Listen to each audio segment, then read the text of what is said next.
Let me ask you a question. What do you want to be when you grow up? Do you remember people asking you that all the time when you were a kid? I sure do. It felt like everywhere I went, people wanted to know, what did I want to be when I grow up? Now, that's a really great question for little kids because it encourages them to dream big. And if you ask a 4 or a 5-year-old what they want to be when they grow up, you hear things like astronaut, ninja, princess, firefighter, or rock star. My parents tell me that when I was a little kid, I answered this question by saying, I want to be a dinosaur when I grow up. Obviously, that didn't work out quite how I expected.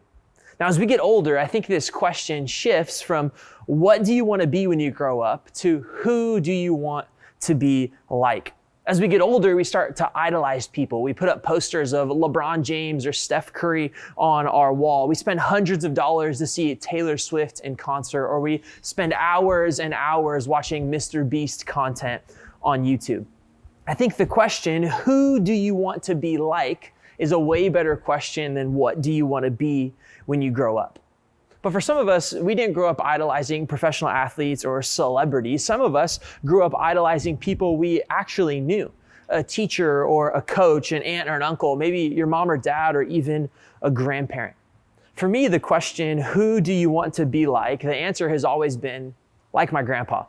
For as long as I can remember, my grandpa has been my hero, the person I look up to, the person I strive to be like. Growing up, my grandpa was a pastor in Phoenix, Arizona, and I can still remember standing in the back of the auditorium, listening to him preach and being amazed. I remember going backstage and hanging out with him after a sermon and feeling like the coolest kid in the world. But my favorite memories of my grandpa don't really have anything to do with a crowd or a stage. I remember going to church early with my grandpa some weekends, hours before services started, hours before anyone else ever showed up, and he would walk around and pick up little pieces of trash off the ground.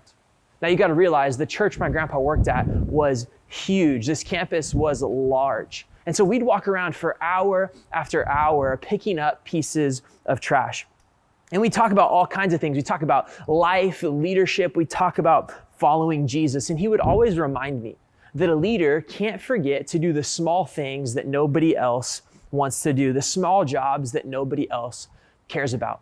I don't think it's a coincidence that now as an adult, one of my favorite verses in the Bible is from Luke 16:10, and it says, whoever can be trusted with very little can also be trusted with a lot.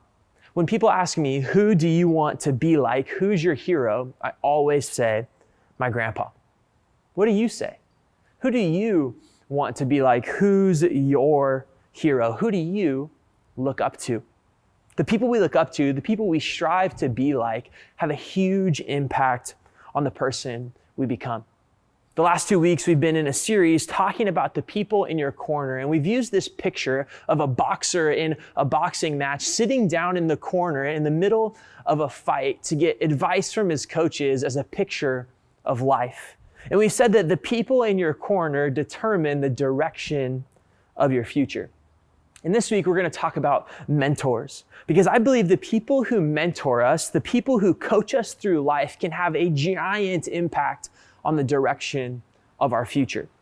So let's start by answering 2 questions. First, what is a mentor? And second, why are mentors important? First, what is a mentor? A mentor is someone who intentionally encourages, guides, and challenges you on a regular basis. Now, the word intentionally is important here, because there are going to be tons of people in your life who guide you, tons of people in your life who encourage you, tons of people in your life who challenge you, but a mentor is someone who does it intentionally. What I mean by intentionally is that both of you and this other person have agreed that they have permission to guide you, encourage you, and even challenge you. They have permission to guide you through your failures, to encourage you when life gets hard, and to challenge you when you aren't living up to your potential. For someone to be a mentor, you need to both have agreed that they're going to play a bigger role in your life than any other regular person. A mentor is someone who intentionally encourages, guides, and challenges you on a regular basis. Question 2, why are mentors important? They're important because none of us can do life on our own. None of us can do life on our own, and sometimes it takes an outside voice, the opinion and perspective of someone we love and trust to navigate the hard parts of life. The reality is, we don't know the things that we don't know. And it's important for us to have someone who's older than us, someone who's wiser than us to help us take the best next step. Now, it seems to me like the cultural narrative, especially here in the US, is that you've got to do everything on your own. You just have to work as hard as you can to pull yourself up by your bootstraps and succeed. Now, I think it's true that you should work hard to accomplish things in life, but life doesn't happen in a vacuum. We all need people to support and encourage us. In short, we all need a mentor. So what's a mentor? Someone who intentionally encourages, guides, and challenges you on a regular basis. Why is a mentor important? Because none of us go through life alone. Let's answer a third question together. What are the characteristics you should be looking for in a mentor? What are some things you need to see before you ask someone to mentor you intentionally? First, this person needs to be older than you. It doesn't make sense to have one of your peers mentor you. It doesn't matter how cool or mature they are. Your mentor needs to be older than you. I'd recommend they're at least 5 years older than you are. Second, they need to live with integrity. You need to know that this person has integrity, that they live the same way all of the time, even when no one is looking. You need to trust that they can walk the walk, but they can also talk the talk. Third, they need to be able to hold you accountable.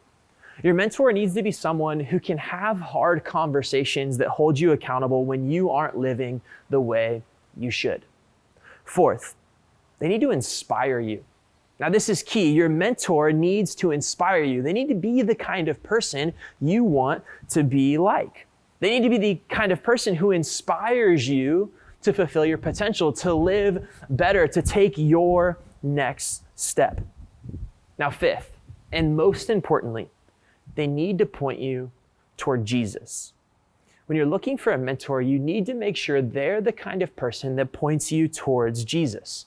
They might be a successful business person or influencer. They might be great at the exact job you want to have in the future. They might be a great mom or a great coach. But the most important thing is that they point you to Jesus, that they constantly remind you to become more like Jesus, not just like them. Because here's the reality, and I don't want you to miss this. Our human mentors are supposed to be a picture of our relationship with Jesus. Jesus is supposed to be our ultimate source of encouragement, our ultimate source of guidance. And yes, he's even supposed to challenge us. He's the one we're seeking to be like. He's the one we model our life after. Your mentor has to point you towards Jesus.